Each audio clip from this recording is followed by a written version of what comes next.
White coat educator. I am Yasmin Pathan, medical student. आज हम देखेंगे स्पेशल सेंसेस का next topic, that is the auditory pathway, जो कि यूनिवर्सिटी एग्जाम में एलएक्यू के लिए पूछा जाता है। Before starting the video, please take the Sembulingam and the CC Chatterjee book और the notes in front of you for the better understanding and the conceptual clarity.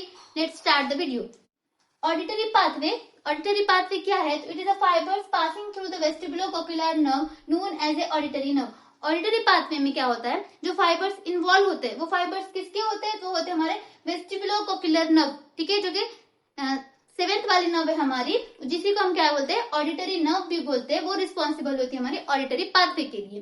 तो इसके बाद हम हमेशा जो भी पाथवे देखे उसके अंदर receptor, first, second order, third order neuron and centre देखे। इसी तरह ऑडिटरी पाथवे में भी receptor, first order neuron, second order neurons है, जिनको हम एक से एक डिटेल में डिस्कस करेंगे। सबसे पहले आता है हमारा रिसेप्टर। तो रिसेप्टर क्या है?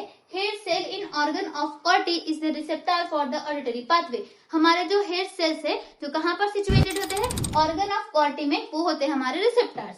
फिर आते हैं हम फर्स्ट ऑर्डर न्यूरॉन में। तो ऑडिटरी पाथवे के लिए फर्स्ट ऑर्डर न्यूरॉन होते हैं हमारे bipolar cells of the spiral ganglion situated in a cochlea. Cochlea में जो हमारे स्पाइरल गैंग्लियन होते हैं वो होते हैं हमारे फर्स्ट ऑर्डर न्यूरॉन, जो कैसे होते हैं? बाइपोलर सेल्स है, यानी स्नैप्स करेंगे वो बाइपोलर सेल्स होते हैं।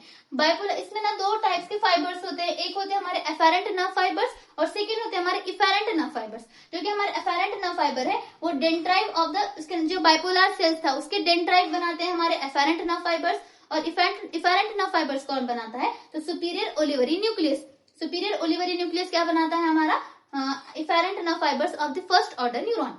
नेक्स्ट हम जाते हैं second order neuron. Second order neuron कौन से होते हैं ऑडिटरी पाथवे के लिए? तो dorsal and cochlear nuclei in medulla oblongata. Medulla oblongata में डॉर्सल और कॉक्लियर जो न्यूक्लियाई होते हैं वो होते हैं हमारे ऑडिटरी पाथवे के सेकेंड ऑर्डर न्यूरॉन। अब ये जो न्यूक्लियाई होते हैं उसके में से जो एक्सॉन होते हैं, axon is run in 4 different groups. इनसे जो एक्सॉन निकलते हैं वो क्या करते हैं? 4 डिफरेंट ग्रुप्स में रन करते हैं ऑडिटरी पाथवे बनाने के लिए। इसके आप जो डायग्राम है वो सामने लेकर बैठो ताकि इजीली क्लियर होगा कि 4 ग्रुप किस तरह से पास हो रहे हैं। यहाँ पे मैं डायग्राम नहीं ड्रॉ कर सकी, लेकिन आप उसके एक बार अच्छे से डायग्राम देखो बुक में। इसमें से 4 ग्रुप में डिवाइड होते हैं वो एक्सॉन। उसमें से जो फर्स्ट वाला ग्रुप है, फर्स्ट वाला ग्रुप क्या करता है? Crosses the mid line and run opposite side. निकलता है, मतलब ये वाली साइड से अगर वो निकला है, ये हमारी मिड लाइन है, वो मिड लाइन को ऐसा क्रॉस करता है और कहाँ पे जाता है? उसके अपोजिट साइड में जाता है। अपोजिट साइड में जाने के बाद वो क्या बनाता है? तो वहां पे बनाता है ट्रेपेजॉइड बॉडी बनाता है। Form the trapezoid body. फिर वो ट्रेपेजॉइड बॉडी से क्या करता है? Go to the superior olivary nucleus. वहां से वो जाता है सुपीरियर ओलिवरी न्यूक्लियस में। फर्स्ट ग्रुप क्या करता है? अराइज करता है, कहाँ से? हमारे अराइज करते हैं, बाद में क्या करता है? मिड लाइन में क्रॉस करता है। मिड लाइन को क्रॉस करने के बाद कहाँ पे आता है? अपोजिट साइड में आता है। अपोजिट साइड में आने के बाद ट्रेपेजॉइड बॉडी बनाता है और वो ट्रेपेजॉइड बॉडी कहाँ पे जाती है? हमारे सुपीरियर ओलिवरी न्यूक्लियस में जाती है, फर्स्ट ग्रुप। फिर हमारा आता है सेकेंड ग्रुप। सेकेंड ग्रुप में क्या होता है? Terminate to the superior olivary nucleus on the same side. यानी अगर वो एक साइड से निकली है तो जाके टर्मिनेट कहाँ होंगी? Superior olivary nucleus of the same side में जाके टर्मिनेट हो जाएंगे। सेकेंड ग्रुप क्या हो रहा था हमारा? टर्मिनेट होता है हमारे सुपीरियर ओलिवरी न्यूक्लियस में सेम साइड से। यहाँ पे जो ऊपर सुपीरियर ओलिवरी न्यूक्लियस यानी अराइज भी एक साइड से होगा, जाके सुपीरियर ओलिवरी न्यूक्लियस में टर्मिनेट होगा। थर्ड ग्रुप आता है हमारा। थर्ड ग्रुप क्या करता है? Terminate in the lateral lemniscus of the same side. हमारा थर्ड ग्रुप क्या करता है? सेम साइड के लैटरल लेमिनिस्कस में जाके एंड हो जाता है। और फोर्थ वाला ग्रुप होता है हमारा fibers run into the reticular formation, crosses the midline as the intermediate trapezoid fibers and join nucleus of the lemniscus on the opposite side. First वाला ग्रुप और फोर्थ वाला ग्रुप अपोजिट साइड में join होता है, लेकिन second वाला group और third वाला ग्रुप सेम साइड में ज्वाइन होता है।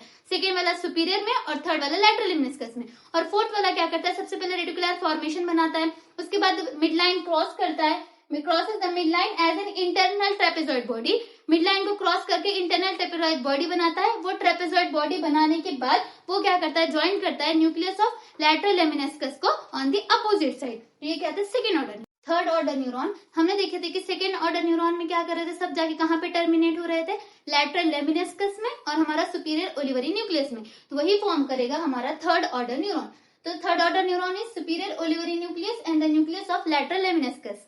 ये जो इसके फाइबर्स है, fibres of the third order neuron कहाँ पर जाके एंड होते हैं? तो मीडियल जेनिकुलेट बॉडी में एंड होते हैं। मीडियल जेनिकुलेट बॉडी जो क्या फॉर्म करती है? हमारा सब कॉर्टिकल सेंटर फॉर्म करती है। ये था third order neuron. Then lastly the cortical auditory center. Cortical auditory center कहाँ पे situated होता है? तो हमारा temporal lobe जो है temporal lobe में situated होता है. temporal lobe of the cerebral cortex. cerebral cortex के temporal lobe में हमारा auditory pathway का center situated होता है. अब इसके दो सेंटर होते हैं हमारे ऑडिटरी पाथवे के. एक होता है प्राइमरी सेंटर, सेकंड होता है हमारा सेकेंडरी सेंटर. फर्स्ट है हमारा प्राइमरी ऑडिटरी एरिया, तो इसके अंदर दो एरिया इंक्लूड होते हैं. Area number 41 and 42 it form the primary auditory area, जो कि और उसको क्या बोलते हैं, उसका नाम है वर्निकेज एरिया. और सेकेंड होता है हमारा सेकेंडरी ऑडिटरी एरिया, वो होता है हमारा एरिया नंबर 22. देन इसका फंक्शंस क्या है ऑडिटरी सेंटर्स का? तो ये सबसे पहले करता है perception of the auditory impulses. Auditory impulses को परसेप्ट करने का, समझने का काम कौन करता है? हमारा ऑडिटरी सेंटर करता है. सेकेंड है analysis of pitch and intensity of sound. Sound की इंटेंसिटी और पिच कितनी होगी उसको भी एनालिसिस करने का काम हमारा ऑडिटरी सेंटर करता है. और third determination of the source of sound, यानी किस सोर्स से साउंड आ रहा है उसको डिटरमाइन करने का काम भी हमारा क्या करता है? ऑडिटरी सेंटर करता है. एंड लास्टली इसके अप्लाइड में क्या है? तो lesions of cochlear nerve. Cochlear nerve में अगर लीशंस हो गए तो वो होगा डीफनेस ऑफ ईयर, जिसे हमने type of deafness already discuss किया है. इसके बाद सेकेंड है unilateral lesions of the auditory pathway. अगर ऑडिटरी पाथवे के एक साइड में, सिर्फ एक साइड में लीशंस प्रोड्यूस होते हैं तब होता है डिमिनिश हियरिंग. हियरिंग गायब हो जाती है, सुनने की कैपेसिटी खत्म हो जाती है. थर्ड है degeneration of the hair cell. अगर हेयर सेल का डीजनरेशन हो गए, वो खत्म हो गए, तो क्या होता है? Gradual loss of hearing. धीरे धीरे क्या होता है? मतलब सुनने की जो कैपेसिटी हमारी वो डिक्रीज होती जाती है, ग्रेजुअल लॉस ऑफ हियरिंग हो जाता है.